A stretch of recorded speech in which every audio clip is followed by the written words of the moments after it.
Have you heard about the Red Hydrogen 1 phone? It's a phone with a 3D holographic screen, but it's not made by Apple or Samsung. It's made by the company Red, who does high-end cinema cameras. These cameras have been used to make movies like The Hobbit, Straight Outta Compton, and pretty much anything on Netflix. Well, recently I got to see a prototype of the Red Hydrogen 1 phone and its 4-view screen, and I'm here to answer your questions about it as best I can. Well, 4-view is kind of the name Red calls the display. And the prototype I got to see, we saw a bunch of clips on it. Some were from movies, some were actually shot with the phone, and there were photos and videos. And when you're looking at the screen, it's basically as if you're wearing 3D glasses. It's the best way I can describe it. But unlike when you're in a movie theater and you move your head a little bit and the 3D effect is off, the cool thing is if I move the phone a little bit or twisted it, I could still get the same 3D effect. And I didn't have to wear 3D glasses. I think that's really important. The downside is we weren't able to take photos or videos of the screen, and I think the reason is if you saw a 2D photo of this screen, it wouldn't look very impressive at all. And seeing it in person, you get the whole effect, and it worked really well. And this was just a prototype. It's pretty big, actually. It's not unwieldy, though. I would say it's probably about the size of an iPhone 8 Plus in a big case, maybe a little bit bigger than that. Think of like OtterBox size case. So it's definitely something that is not petite, it's not small, but what's interesting about it is the way it looks too. It has these scalloped edges, and the edges are reminiscent of the scalloped edges around the lens lock on the mount of a Red camera, which I thought was kind of cool. When you hold the phone, your fingers fit perfectly in the scallops, and it felt very comfortable to hold, but yeah, it's definitely not going to win any Tiny Phone awards. I did not get to use any of the cameras, disappointingly, but when we walked into an event, a Red employee had a phone and took a picture of us, and they showed us the photos. And what was neat about it was the speed with which this phone took a holographic 3D photo. I think they call it H4V is the file format. And he showed it to us on the screen, you could see it right away, and it looked really cool. I thought it would take longer for it to process, or there would be like a blackout screen, but he was just taking them like a regular snapshot.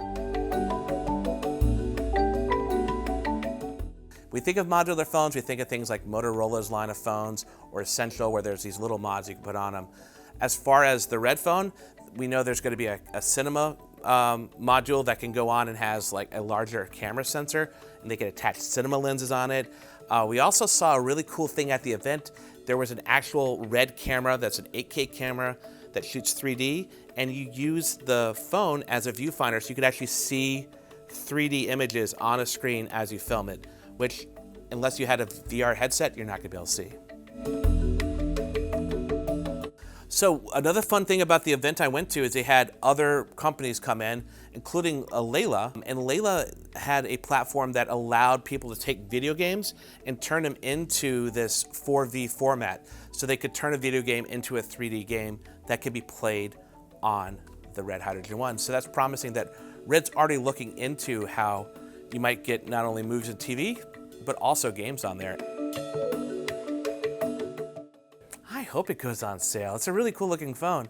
We know that they had a bunch of pre-orders and they've shut that down for right now. Last week we heard Verizon and AT&T are on board to sell the phone, and that's pretty exciting, but we still don't know exactly when. They said maybe August or September.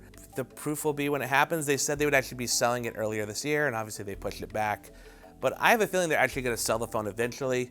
When that will be is the big question. I hope it's sooner than later because it looks pretty exciting.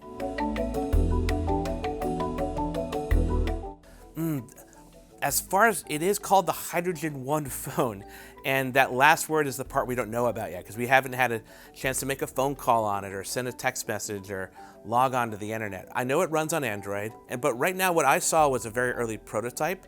There's at least 2 more prototypes they have to go through before they are ready to actually manufacture them. This phone is not for everybody, and I don't think Red thinks it is for everybody either. I think this phone is for Jim Gennard, who runs Red.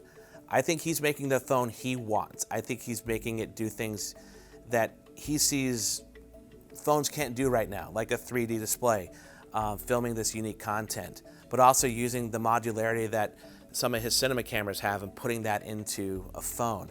I think he's interested in not only the phone, but also making this whole ecosystem that can support the phone, and perhaps that leads to other phones from other companies like this.